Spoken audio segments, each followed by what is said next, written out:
மகாராஷ்டிர மாநிலம் புனேவில் 2 குழந்தைகளுடன் இருசக்கர வாகனத்தில் சென்ற பெண் தாம் முந்தி செல்ல வழிவிடவில்லை என கூறி தனக்கு பின்னால் காரில் வந்த முதியவர் தனது மூக்கை உடைத்ததாக ரத்தம் சொட்ட சொட்ட வீடியோ வெளியிட்டுள்ளார். ஜெரிலின் டி சில்வா எனும் டிஜிட்டல் கிரியேட்டர் தனது 2 குழந்தைகளுடன் இருசக்கர வாகனத்தில் சென்றபோது சுமார் 2 கிலோமீட்டர் தூரம் கார் ஒன்று பின்தொடர்ந்து வந்துள்ளது.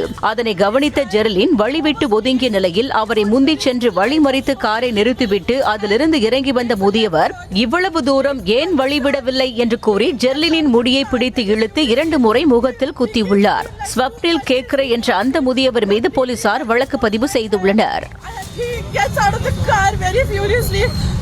He gives me like 2 punches. He pulls me completely, like he pulls my hair. I had 2 kids. He didn't care about the kids. And this is how it is at the moment. And yeah, I just want to say, how safe is the city? Where is this going? Why are people behaving like maniacs? I had 2 kids on me. कुछ भी हो सकता था. और I don't know where all of this is going. செய்திகளை உடனுக்குடனும் துல்லியமாகவும் தெரிந்து கொள்ள சப்ஸ்கிரைப் பண்ணுங்க.